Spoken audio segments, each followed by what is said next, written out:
Hey guys, today I have a Arduino based car with a Mecanum Drive and it's controlled with a PS2 controller. Now I'll go over how it works and what it does.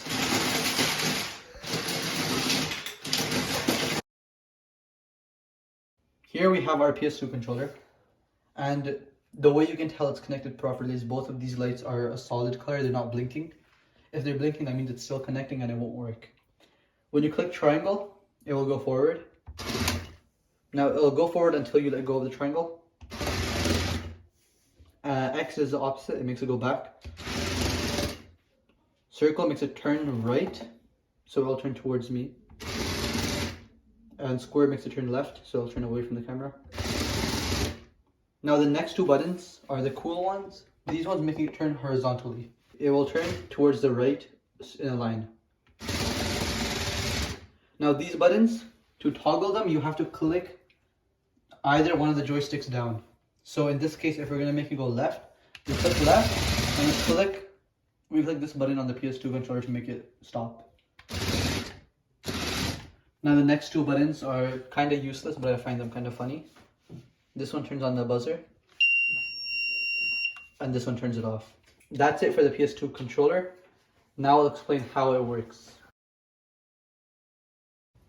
Okay, now I'll explain how it works.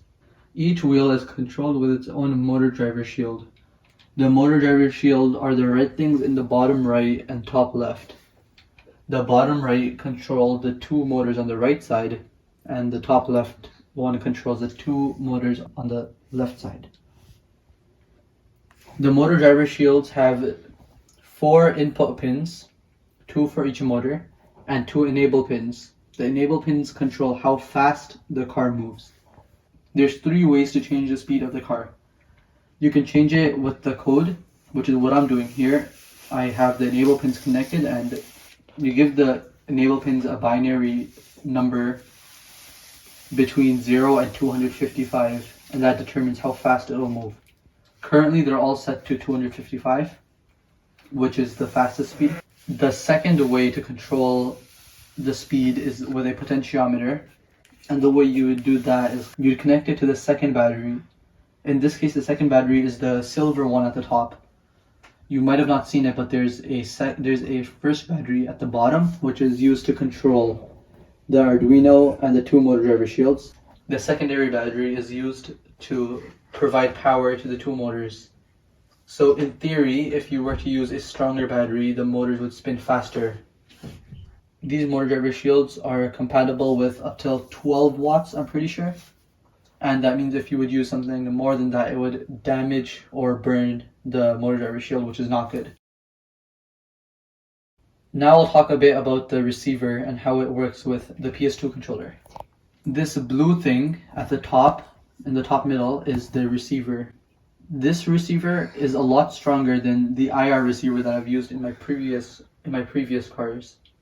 The reason for that being this is a PS2 controller receiver, and it doesn't work off of a IR signal. IR signals are a lot weaker, and they tend to not give proper signals in areas that are loud or windy, therefore making them unreliable.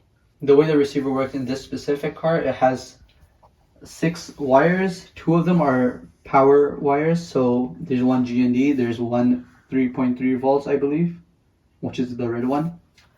And there's 4 extra wires. Now these 4 wires are the clock, the attention, the command, and there's one more I can't remember right now. And they're connected to pins 22, 23, 24, and 25. And these pins are on the Arduino Mega. They're at the bottom left. So those 4 wires. The 5th one is just a 5-volt supply to the buzzer, which is not that important.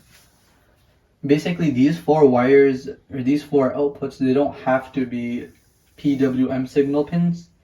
The PWM pins are from 2 to 13, I believe, on Arduinos, which are on the right side, so they're somewhere over here. In this specific car, I'm using 6 PWM pins, I believe, and 8 of the other pins that aren't PWM pins. I'll get to them later. 4 of the PWM pins that I'm using are the enable pins. There's 2 enable pins on each motor driver shield, and the reason for them being two is because one is for each motor, so each motor has its own enable pin. There's 4 motors, therefore there's going to be 4 enable pins. Now I'll be explaining the Mecanum Drive train on this car. All of my previous cars make use of tank drive, and tank drive is very simple.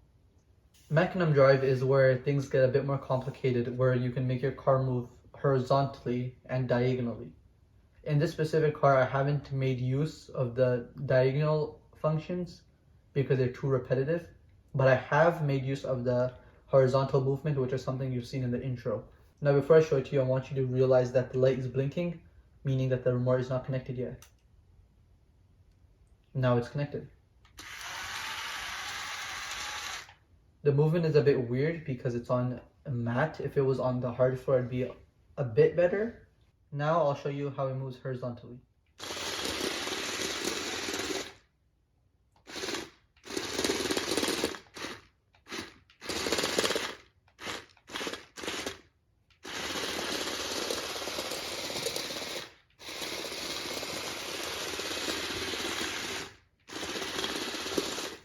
That's it for the explanation. Now I'll give you guys a final demonstration on how it works.